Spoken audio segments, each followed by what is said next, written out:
Hello students, welcome to M for PRT and TGT. तो इसके पहले वाइगोत्स्की का जो सिद्धांत था वो हमने कवर कर लिया था। जो उन्होंने इम्पॉर्टेंट जो उनकी लाइंस थी, जैसे कि जेडपीडी हो गया, स्कैफोल्डिंग हो गया, मोर नॉलेजेबल अदर यानी कि एमक्यू हो गया, इसको वीडियो में अच्छी तरीके से एग्जांपल से समझ लिया। उसके बाद भाषा से पहले विचार से पहले भाषा होती है, ये उनका कहना था। उसको उन्होंने किस तरह से एक्सप्लेन किया वो भी हमने एग्जांपल से अच्छी तरह से समझ लिया। तो पूरा वाइगोत्स्की का जो सिद्धांत है वो अच्छे से एग्जाम्पल के थ्रू हमने समझ लिया है। ठीक है, अभी भी कोई कन्फ्यूजन हो आप कमेंट कर सकते हैं, पूछ सकते हैं। ठीक है, मैं फिर से एक अच्छे से एग्जाम्पल के द्वारा आपको ये टॉपिक समझा दूंगी, और ये टॉपिक आप बहुत अच्छे से पढ़िए क्योंकि बहुत ही इंपॉर्टेंट है। ठीक है, ये सारे सिद्धांत सभी टीचिंग एग्जाम्स के लिए इंपॉर्टेंट है। आज वाइगोत्स्की हो गए थे। आज लॉरेंस कोहलबर्ग का सिद्धांत देखते हैं। ठीक है, इन्होंने नैतिक विकास का सिद्धांत दिया था। ठीक, और इनका जो प्रयोग था वो 10 से लेकर के 16 वर्ष के बालकों के ऊपर इन्होंने प्रयोग किया था। एक बात याद रखेंगे, इन्होंने बालकों के ऊपर प्रयोग किया था, बालिकाओं के ऊपर नहीं। ठीक है, इनके प्रयोग में सिर्फ बालक शामिल थे, 10 से 16 वर्ष के, बालिकाएं नहीं। ठीक है, तो इनका ये कहना था कि नैतिक विकास जो है वो एक सीधी रेखा में ना होकर के नैतिक दुविधा यानी कि कॉन्फ्लिक्ट या कह सकते हैं डिलेमा, मोरल डिलेमा या मोरल कॉन्फ्लिक्ट का परिणाम होता है। ठीक है, इन्होंने इस सिद्धांत में 3 जो इनके इम्पॉर्टेंट शब्द थे जिन पर इनका सिद्धांत आधारित है, एक तो होता है मॉरल रीजनिंग यानी कि नैतिक तर्कणा, नैतिक दुविधा यानी कि मॉरल डिलेमा कह सकते हैं या फिर इसी को कॉन्फ्लिक्ट कह सकते हैं, और मॉरल बिहेवियर यानी कि नैतिक व्यवहार। मोरल रीजनिंग यानी कि नैतिक तर्कना क्या होती है, तो विरोधाभासी विकल्प में फंसे होने पर किसी एक विकल्प के लिए जो चिंतन प्रक्रिया होती है उसी को मोरल रीजनिंग या नैतिक तर्कना कहते हैं। जैसे एग्जाम्पल के तौर पे समझेंगे, 2 विरोधाभासी विकल्प हैं। ठीक है, ऑप्शन ए है, ऑप्शन बी है। ठीक है, या 1 है, 2 है। अब किसको सेलेक्ट करें, ए को सेलेक्ट करें या बी को सेलेक्ट करें। ठीक है, ए भी ठीक लग रहा है, बी भी ठीक लग रहा है, लेकिन ए भी अलग है, बी भी अलग है। तो ये जो चिंतन प्रक्रिया होती है, जब यहाँ पे फंस जाते हैं, 2 विरोधाभासी जो हमारे पास 2 ऑप्शंस हैं। ठीक है, अब हम उन 2 ऑप्शंस में फंसे हुए हैं कि हम ये चीज़ सेलेक्ट करें या ये चीज़ सेलेक्ट करें, ये ज़्यादा सही रहेगा या ये ज़्यादा सही रहेगा। तो ये जो चिंतन प्रक्रिया होती है इसी को मोरल रीजनिंग कहते हैं। नैतिक दुविधा क्या हो गई, जब आप 2 विरोधाभासी विकल्पों के बीच में फंस गए। दुविधा क्या होती है, जब आप सेलेक्ट नहीं कर पा रहे होते, एक को आप चयन नहीं कर पा रहे होते कि ये सेलेक्ट करें। जब आप किन्हीं 2 रास्तों के बीच में, किन्हीं 2 फैसलों के बीच में, किन्हीं 2 ऑप्शंस के बीच में फंस जाते हैं, तो वो वहाँ पे दुविधा की स्थिति क्रिएट हो जाती है कि जब समझ नहीं आता कि ए को सेलेक्ट करें या बी को सेलेक्ट करें। ठीक है, इसको सेलेक्ट करें या उसको सेलेक्ट करें, ये चीज़ ज़्यादा सही है या ये चीज़ ज़्यादा सही है। ठीक है, तो 2 विरोधाभासी चीज़ों के बीच में जब व्यक्ति फंस जाता है तभी क्या होता है, दुविधा की स्थिति उत्पन्न होती है। भाई अगर आपके पास एक ही ऑप्शन है तो दुविधा क्यों होगी, आपने उसी को सेलेक्ट कर लिया। समझ रहे, जैसे सपोज़ करो, मैं बहुत इजी एग्जांपल के थ्रू आपको समझाने का प्रयास करती हूँ। जैसे आप दुकान में शर्ट लेने गए। ठीक है, आपको 2 कलर की शर्ट दिखाई दी गई, ब्लैक कलर दिखाई दिया, वाइट कलर दिखाई दिया। ठीक, आपको ब्लैक भी पसंद आ रहा है, वाइट भी पसंद। अगर आपको पहले से क्लियर है कि नहीं मुझे सिर्फ ब्लैक ही अच्छा लग रहा है, तो कोई दुविधा ही नहीं है, सीधे आपने ब्लैक कलर की खरीद ली। अब ब्लैक भी अच्छा लग रहा है, वाइट भी अच्छा लग रहा है, दोनों के कपड़े ही अच्छे हैं, दोनों का ब्रांड अच्छा है, दोनों देखने में अच्छे लग रहे हैं, दोनों आपके ऊपर सूट कर रहे हैं, तो क्या है, आप फंसे इस दुविधा में फंस गए। तो वहाँ पे क्या दुविधा की स्थिति उत्पन्न हो जाएगी, ब्लैक वाला ज़्यादा अच्छा लगेगा या वाइट अच्छा लगेगा, ब्लैक लूँ कि वाइट लूँ। तो अंततः आप सारी चीज़ें खोजबीन करते हैं उसमें, और आप जब पाते हैं कि दोनों एक से हैं और दोनों ही आपको पसंद आ रही हैं, आप एक चीज़ सेलेक्ट नहीं कर पा रहे होते हैं। ठीक है, क्योंकि आपको दोनों ही चीज़ों के बीच में आप फंसे हुए हैं। अगर पहले से क्लियर होगा कि हमें ब्लैक ही लेना है या वाइट लेना है तो चल जाएगा, लेकिन यहाँ पे क्या आप दोनों को ही पसंद कर रहे हैं, दोनों में एक सेलेक्ट नहीं कर पा रहे, तो यहाँ पे क्या स्थिति क्रिएट हो जाएगी, दुविधा वाली स्थिति क्रिएट हो जाएगी, आप दुविधा में फंसे हैं। ठीक है, फिर है नैतिक व्यवहार यानी कि जो आपका मोरल बिहेवियर होता है या नैतिक कार्यवाही कह सकते हैं। ठीक है, कहने मतलब क्या आप क्या क्रिया करते हो, क्या आप व्यवहार दिखाते हो, क्या आप कार्यवाही करते हो उस दुविधा के बाद। ठीक है, अब जाहिर सी बात है अब ब्लैक और वाइट शर्ट है, दोनों पसंद आ रही हैं, दोनों के मध्य दुविधा है, लेकिन अब ये थोड़ी है कि दुविधा की वजह से आप क्या पूरा दिन दुकान में ही खड़े रहोगे। अंततः आपको एक का चयन तो करना ही करना है एट लास्ट, ठीक है। आपको एक शर्ट तो लेनी है, ऐसा थोड़ी है कि आप दुविधा में पड़े हो तो सारा दिन 24 घंटे आप दुकान में खड़े सोच रहे हो ब्लैक लें कि वाइट लें, ब्लैक लें कि वाइट लें। कुछ समय तक, कुछ एक समय के बाद, एक समय अंतराल के बाद आखिरकार आपको एक सेलेक्ट करना ही होगा, ठीक है। तो जो आपके लिए सबसे ज़्यादा परफेक्ट होगा, जो आपके ऊपर सबसे ज़्यादा अच्छा सूट कर रहा होगा, जो आपको जो है आपकी पॉकेट के हिसाब से अफोर्डेबल लग रहा होगा, ठीक है, आप अंततः उसका चयन कर लेंगे। उसी को नैतिक कार्यवाही कहते हैं या नैतिक व्यवहार कहते हैं, यानी कि जो आपको नैतिक रूप से सबसे सही लगा। दो में आप फंसे हुए हो, दो में आपको दुविधा है, ब्लैक शर्ट ले कि वाइट शर्ट ले, इस तरह की आपकी दुविधा की स्थिति क्रिएट होगी और अंततः आपको एक सेलेक्ट करना ही है। तो फिर आप क्या करोगे, जो आपको लगेगा कि चलो प्राइस में जो ज़्यादा ठीक है या जो ज़्यादा अच्छा लग रहा है, जिसमें थोड़ा भी 19-20 का फ़र्क है, थोड़ा भी जो 20 है दूसरे से, उसको सेलेक्ट कर ले रहा है, तो वही क्या होगा, नैतिक व्यवहार कहलाएगा। तो यहाँ पर नैतिक दुविधा की स्थिति जो है वो कंपलसरी है, ठीक है, क्योंकि जब दुविधा उत्पन्न होगी तभी तो आप कोई एक जो है अपना एट लास्ट में किसी एक का चयन करोगे। तो यहाँ पर इन्होंने क्या किया, जो कोलबर्ग है, इन्होंने 3 चरण बताए विकास के, ठीक है, और हर चरण में भी इन्होंने कुछ उपचरण बताए, तो उसके बारे में बताती हूँ मैं। 3 चरण यानी कि 3 स्टेप बताए। कौन कौन से स्टेप आते हैं व्यक्ति के एक नैतिक विकास में। तो इन्होंने पहला व्यक्ति के या बालक के, इन्होंने 10 से 16 वर्ष के बालक के ऊपर प्रयोग किया था, इस चीज़ का ध्यान रखेंगे। तो कौन कौन से चरण आते हैं, तो पूर्व नैतिक चरण आते हैं, यानी कि प्री मोरल स्टेज।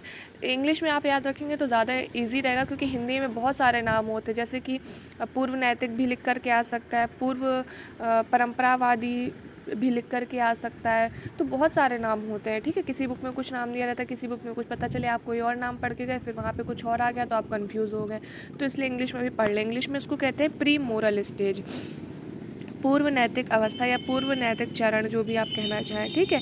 ये कब से कब तक होती है, 3 से 10 वर्ष तक होती है, यानी अभी यहाँ पर नैतिक विकास हुआ नहीं है, ठीक है। यहाँ पर 3 से 10 यानी 10 वर्ष के पहले की अवस्था है ये, ठीक है, 3 से 10 साल तक के बीच की अवस्था है। यहाँ पर नैतिक विकास नहीं है, नैतिक के पूर्व की अवस्था है, पूर्व नैतिक अवस्था है, ठीक। तो 3 से 10 वर्ष तक की होती है। इसमें 2 चरण आ जाते हैं, इस चरण के अंदर भी 2 चरण आते हैं, यानी जैसे कैटेगरी के अंदर सब कैटेगरी होती है, उसी तरह स्टेप के अंदर भी सब स्टेप्स आ जाते हैं।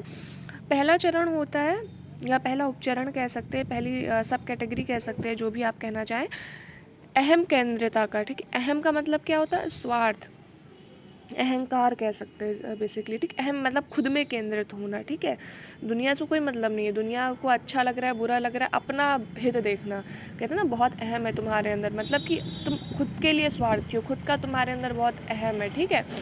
तो इसे कहते हैं अहम केंद्रित, सब में केंद्रित रहना, दुनिया को अच्छा लग रहा है, बुरा लग रहा है, मुझे जो चाहिए वो चाहिए, तो इसे कहते हैं अहम केंद्रिता, ठीक है। और भी अन्य नाम कई बुक में दिए रहते हैं, यांत्रिक नैतिकता, यांत्रिक सापेक्ष नैतिकता बेसिकली कह सकते हैं, ठीक है। तो इसमें क्या होता है, पहला चरण हो गया अहम केंद्रिता का, दूसरा क्या हो गया, दंड और आज्ञा पालन, ठीक है, दंड और आज्ञा पालन दूसरा उपचरण हो गया। अहम केंद्रिता में क्या होता है कि बच्चा, जैसे मैंने नाम से ही बताया, स्वार्थी वाला, 3 से 10 साल तक हो गया, ठीक है। अब बच्चा क्या कर रहा है, कोई भी कुछ उसको ऐसी सिचुएशन मिलती, कुछ भी, जैसे मान लो किसी ने बिस्कुट खा लिया, या किसी ने मान लो कोई कार खड़ी है घर में, ठीक है, किसी ने शीशा तोड़ दिया। अब बच्चा क्या, बच्चे ने देख लिया कि तुमने शीशा तोड़ा है, बच्चा उससे क्या कह रहा है, ये अहम केंद्रिता है। उसने बोला कि बच्चे से, 3 से 10 साल का बच्चा है, तो जिस व्यक्ति ने शीशा तोड़ा था या घर के और किसी बड़े बच्चे ने शीशा तोड़ दिया, तो उसने क्या बोला बच्चे से कि पापा को मत बताना या मम्मी को मत बताना कि शीशा मैंने तोड़ा, नहीं तो वो मुझे गुस्सा करेंगे, डांटेंगे। तो अब बच्चा क्या कर रहा है, उसे फ़र्क नहीं पड़ता तुम पे गुस्सा करेंगे, तुम्हें डांटेंगे, क्या करेंगे। यह बच्चा अपना स्वार्थ देख रहा है कि मतलब ठीक है, मैं पापा को या मम्मी को नहीं बताऊँगा, तुम बदले में मुझे रुपए दे दो या खिलौने दे दो या बिस्कुट दे दो या चॉकलेट दे दो, तुम मुझे चॉकलेट दोगे तो मैं नहीं बताऊँगा।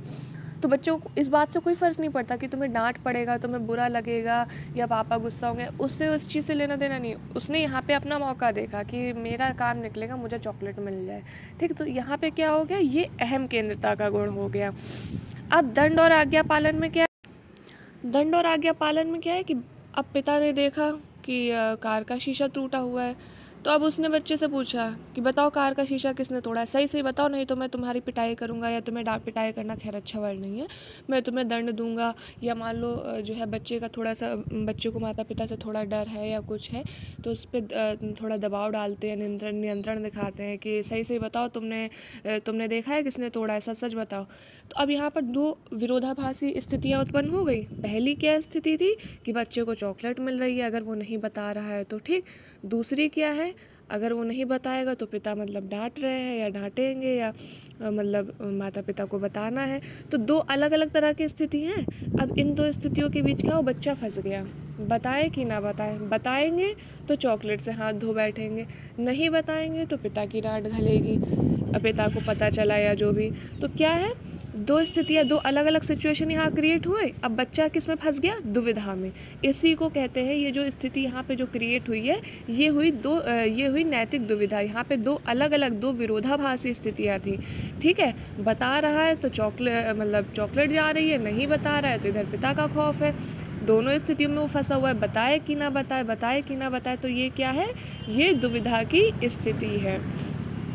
ठीक है, क्योंकि यहाँ पर वो फंसा हुआ है कि उसको क्या करना चाहिए। ये दुविधा की स्थिति हो गई, नैतिक दुविधा हो गई बच्चे की। ठीक है, तो यानी जो अहम केंद्रिता है, ठीक, और दंड और आज्ञा पालन है, उसके बीच में क्या हो गई, एक नैतिक दुविधा की स्थिति उत्पन्न हो गई। या कह सकते हैं बच्चे के स्वार्थ और माता पिता के जो उसका नियंत्रण है, जो आज्ञा पालन, जो दंड है, उसके बीच में बच्चा नैतिक दुविधा में फंस गया। ठीक, यहाँ पर क्या होता है कि बच्चे का जो नैतिक निर्णय, अभी दुविधा में फंसा हुआ है, अब अंततः तो कुछ ना कुछ उसे निर्णय लेना है कि या तो वो चॉकलेट पर जाए या तो फिर वो माता पिता को सच बताए।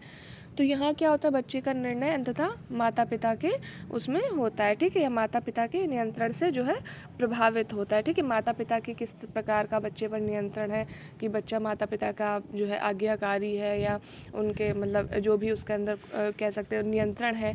ठीक है, कि अंततः वो चॉकलेट का त्याग करके कि नहीं, माता पिता को सच्चाई बतानी चाहिए। ठीक है, तो वो माता पिता के नियंत्रण से प्रभावित होता है कि माता पिता का बच्चे पर किस प्रकार का नियंत्रण है। ठीक है, तो इस तरह से क्या होता है, बच्चा नैतिक निर्णय लेता है, या कह सकते हैं जो उसका नैतिक व्यवहार या कार्रवाई होता है, लास्ट में वो अंततः फिर एक का सेलेक्ट करता है कि उसको बताना है कि हाँ ये शीशा किसने तोड़ा है। तो यहाँ पर क्या है, बच्चे में पहले से नैतिकता नहीं है। पहले से नैतिकता होती तो वो क्यों चॉकलेट की डिमांड करता, वहाँ तो उसने अपना स्वार्थीपन दिखाया। तो बच्चे में नैतिकता नहीं, ये नैतिकता उसे कहाँ से मिली है, बाहर से मिली, यानी माता पिता से मिली। माता पिता ने उसको ये मॉरल्स सिखाए हैं या ये नैतिकता सिखाई है। ठीक है, तो यहाँ बच्चे में स्वयं में नैतिकता नहीं है, बच्चा तो स्वार्थी है, बच्चा तो अपने चॉकलेट के बारे में सोच रहा था। लेकिन यहाँ पे नैतिकता उसको किसने सिखाई है, माता पिता ने सिखाई है। यहाँ पे नैतिकता उसकी कहाँ से आई, बाहर से आई है, माता पिता के थ्रू आई है। तो ये समझ, अगर आपको नहीं समझ में आया, कोई भी प्रॉब्लम है आपको, तो आप कमेंट करके बता सकते हैं। ठीक, तो ये तो हो गई पूर्व नैतिक की अवस्था। ठीक है, अब आ जाती है नैतिक अवस्था। ये होती है 10 से 13 साल, इसी को परंपरावादी अवस्था भी कहते हैं। वो पूर्व परंपरावादी अवस्था थी, ये परंपरावादी अवस्था है। ठीक, ये 10 से 13 साल तक की है। इसी को मॉरल स्टेज या ट्रेडिशनल स्टेज जो भी कहना चाहें वो होती है। ठीक, अब इसके अंदर भी दो उप अवस्थाएँ या दो उपचरण या दो सब कैटेगरीज कह सकते हैं, जो भी आप कहना चाहें। तो दो उपचरण इसके अंदर भी होते हैं। पहला हो गया अच्छा बच्चा का चरण या अवस्था, अच्छा बच्चा मतलब अच्छा लड़का या अच्छा लड़की की अवस्था। ठीक, दूसरी हो गई कानून और व्यवस्था अवस्था। ठीक है, अच्छा मतलब गुड बॉय और गुड गर्ल स्टेज। ठीक, गुड बॉय और गुड गर्ल स्टेज। दूसरी हो गई लॉ एंड ऑर्डर स्टेज। ठीक, या लॉ एंड ऑर्डर स्टेज। तो अच्छा लड़का और अच्छा लड़की की अवस्था में क्या है कि मैं मतलब तारीफ़ पाने के लिए, जो बालक है, जो बालिका है, तारीफ़ पाने के लिए, ठीक है, उनकी बातों को मानना, कि जब हम उनकी बातें मानेंगे, उनकी बातों का अनुसरण करेंगे तो वही तारीफ़ करेंगे, अरे कितना अच्छा लड़का है, कितनी अच्छी लड़की है।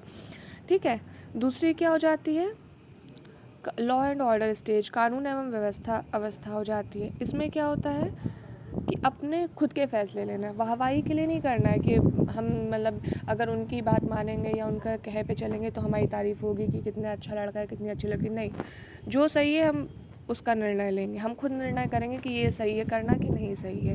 ठीक है, हम ऐसे नहीं कि सिर्फ दूसरे की वाहवाही के लिए करें। तो दोनों अपोजिट चीज़ें हैं यहाँ पे। ठीक है, एक जगह वाहवाही के लिए किया जा रहा है, एक जगह वाहवाही के लिए नहीं करना है। खुद से निर्णय लेंगे, सही है तो करना है, नहीं सही है तो नहीं करना है वो चीज़, तारीफ़ पाने के लिए नहीं कर रहे हैं सिर्फ। ठीक, इसका एग्जाम्पल समझते हैं, जैसे कि कोई पिता है, ठीक है, अपने लड़के से कह रहा है देखो शर्मा जी का बेटा कितना अच्छा है, तुम उसकी तरह बनो, ठीक।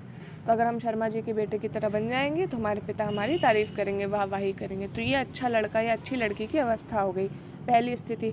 अब दूसरी स्थिति क्या बन रही है यहाँ पे, लॉ एंड ऑर्डर स्टेज, यानी कि जो सही है उसका निर्णय करना, स्वयं से निर्णय करना, वाकई में शर्मा जी का बेटा अच्छा है कि नहीं है।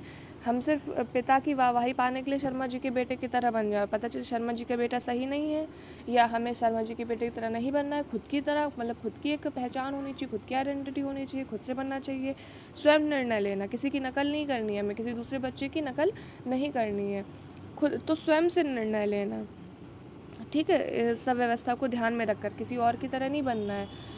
तो दो तरह की अपोजिट स्थिति हो रही है यहाँ पे, दो अलग अलग, दो विरोधाभासी स्थितियाँ उत्पन्न हुई। एक तो ये है कि पिता की तारीफ पानी है तो भाई शर्मा जी के लड़के की तरह बनो, दूसरी ये कि सही चीज़ क्या है कि नहीं, किसी की तरह नहीं बनना है, या फिर हो सकता है शर्मा जी का लड़का सही नहीं है या हमें उसकी तरह नहीं बनना है, हमें वैसा बनना है जैसे जो हमें सही लगता है। तो दो अपोजिट स्थितियाँ हो रही हैं यहाँ पर, ठीक है। तो दो विरोधाभासी स्थितियाँ हुई तो क्या हुआ, जाहिर सी बात है बालक या बालिका में क्या हुई, नैतिक दुविधा हुई कि अब ये सेलेक्ट करे कि ये सेलेक्ट करे। ये निर्णय लेते तो वहाँ वाहवाही से जाएंगे, वाहवाही वाला निर्णय ले रहा है तो यहाँ हमें ये चीज़ ठीक नहीं लग रही है। तो दो विरोधाभासी स्थितियाँ यहाँ पर फिर से उत्पन्न हो गई। तो यहाँ क्या हो गई, नैतिक दुविधा हो गई, ठीक है। दो विरोधाभासी स्थितियों के बीच में जो बालक है या बालिका है वो फंस गए। फिर उसके बाद लास्ट है उत्तर नैतिक, यानी कि पोस्ट मोरल स्टेज, ठीक है। उत्तर नैतिक अवस्था या पोस्ट मोरल स्टेज, इसी को उत्तर परंपरावादी स्टेज भी कह सकते हैं, उत्तर यानी कि पोस्ट ट्रेडिशनल स्टेज भी कह सकते हैं इसको, ठीक है। इसके भी दो चरण होते हैं, कौन कौन सा, एक हो गया सामाजिक अनुबंध अवस्था, दूसरी है सार्वभौमिक नैतिकता। सामाजिक अनुबंध अवस्था सोशल कॉन्ट्रैक्ट हो गया, सार्वभौमिक नैतिकता यानी कि यूनिवर्सल मॉरलिटी। सामाजिक अनुबंध अवस्था में क्या होता है कि अपना हित देखना। सार्वभौमिक नैतिकता में क्या हो गया, सार्वभौमिक यूनिवर्सल सभी का हित देखना, ठीक है, परोपकार करना, मतलब दूसरों का हित देखना। दो अलग अलग यहाँ पर अवस्थाएं बन रही हैं, एक हो गई अपना हित देखना, दूसरी हो गई दूसरे का हित देखना। तो दो अपोजिट, दो विरोधाभासी अवस्थाएं यहाँ बन रही हैं। अपना हित देखने में जैसे कि कल मैंने तुम्हें अपना खाना दे दिया था या अपनी कोई चीज़ दे दी थी, आज तुम मुझे अपनी चीज़ दे दो, मतलब यहाँ पे कोई, मतलब मैंने परोपकार की दृष्टि से तुम्हें नहीं दिया था कि मैंने तुम्हें दे दिया तो बस हो गया, नहीं, मैंने तुम्हें दिया, अब तुम मुझे दो, अब मुझे चाहिए, मेरी ज़रूरत के लिए दो, तुमने कोई परोपकार के उससे नहीं किया है, ठीक है। तो ये हो गया अपना हित देखना। दूसरे का हित देखना यानी सार्वभौमिक नैतिकता, इसमें क्या है, मेरे पास ऐसी चीज़ है, लो, तुम्हारे पास नहीं है, तुम्हें ज़रूरत है, तुम ये ले लो। तो यहाँ पे क्या हुआ, दूसरे का हित देखा। यहाँ मेरे मन में ये नहीं है कि मुझे तुमसे फिर वापस लेना है तो मुझे दे देना, नहीं, ये हित नहीं है। हमने सिर्फ दूसरे का परोपकार देखा कि चलो ठीक है, मेरे पास ना रहे कोई बात नहीं, तुम अपना काम चला लो, तुम्हारा काम चल जाए, मेरा काम ना हो कोई दिक्कत नहीं, तुम्हारा काम चल जाए। तो यहाँ मैंने अपना हित ना देख के दूसरे का हित देखा। तो यहाँ पर भी नैतिक दुविधा हो गई, एक जगह सिर्फ अपना हित देखा जा रहा है, ठीक है, दूसरी जगह क्या है, दूसरे का हित देखा जा रहा है। अपने से कोई वो नहीं है, अपना चलो ठीक है, थोड़ा हो गया नुकसान, दूसरे का भला हो जाए। तो दो अलग अलग, दो विरोधाभासी स्थितियाँ, दो विरोधाभासी अवस्थाएं हैं। तो यहाँ पर भी नैतिक दुविधा हो जाएगी, ठीक है, कि यहाँ पे नैतिक दुविधा क्या हो जाएगी कि अपना हित देखें या दूसरे का भला करें। सपोज करो आप टेस्ट दे रहे हैं, ठीक है, अब आपके पास एक पेन है, दूसरे के पास पेन नहीं है, दूसरा बहुत मेहनत करके पढ़ के आए, अब आप मतलब थोड़े से कन्फ्यूजन की स्थिति में अपना हित देखें, अपना पेपर करें कि दूसरे को परोपकार करें, ठीक है। तो दो तरह की स्थितियाँ होती हैं। तो यहाँ पर आप दो तरह की स्थितियों में फंस गए। फिर वो आपकी मोरालिटी के ऊपर डिपेंड करता है कि आप कौन सा चुनाव करते हैं, अपना हित देखते हैं या फिर दूसरे का भला करते हैं। या जैसे सपोज़ करो, ये तो थोड़ा पेन वाला तो ज़्यादा हाई हो जाएगा, एक मैं बहुत ईजी सा एग्जाम्पल देती हूँ। जैसे कि आप टिफ़िन लाए, क्लास में कोई बच्चा टिफ़िन नहीं लेकर के आया, ठीक है, वो उसे भूख लगी है, अब आपके ऊपर है कि चलो मैं खा लूँ, ठीक है, नहीं लाया टिफ़िन तो मैं क्या करूँ, मैंने थोड़ी दुनिया का ठेका लिखा रखा, मैं अपना पेट भरूँ, पहली स्थिति। दूसरी स्थिति क्या है कि वो बेचारा भूखा है, बैठा है, मुंह की तरफ देख रहा है, नहीं सहन हो रहा है। मतलब आपके ऊपर डिपेंड करता है, आपकी नैतिकता के ऊपर डिपेंड करता है, क्योंकि दुनिया में हर इंसान एक सा नहीं होता है। तो यहाँ आप दो नैतिक दुविधा में फंसे हो। अगर आप मतलब या तो आप मतलब उसको नहीं दो, इग्नोर कर रहे हो, अपना पेट भर रहे हो, और दूसरी तरफ कि अगर आप उसको दे देते हो टिफ़िन तो फिर मतलब आप भूखे रह जाते हो। तो यहाँ पर दो चीज़ों के बीच में, दो विरोधाभासी विकल्पों के बीच में नैतिक दुविधा क्रिएट हो जाती है। तो इस तरह ये चरण हो गए नैतिक विकास के चरण जो कि कोलबर्ग ने बताए थे, और ये सब कंप्लीट हो गए हैं। जहाँ आपको समझ ना आया तो आप कमेंट करके पूछ सकते हैं। इनमें इनके सिद्धांत की सबसे बड़ी आलोचना क्या रही है कि इन्होंने अपना जो सिद्धांत का जो प्रयोग है वो सिर्फ बालकों पे किया है, मतलब बालकों की नैतिकता पर प्रयोग किया है, बालिकाओं का कोई रोल नहीं। जबकि ऐसा नहीं, क्या बालिकाओं की कोई नैतिकता, कोई मॉरल्स नहीं होते हैं? तो जाहिर सी बात है कि यहाँ पर जो उन्होंने बालिकाओं को नहीं लिया, तो इस तरीके से इनके प्रयोग की ये आलोचना हुई है। ठीक है, कि बालिकाओं दोनों को ही सम्मिलित करना चाहिए, क्योंकि मनुष्य बालिकाएँ भी हैं, बालक भी हैं।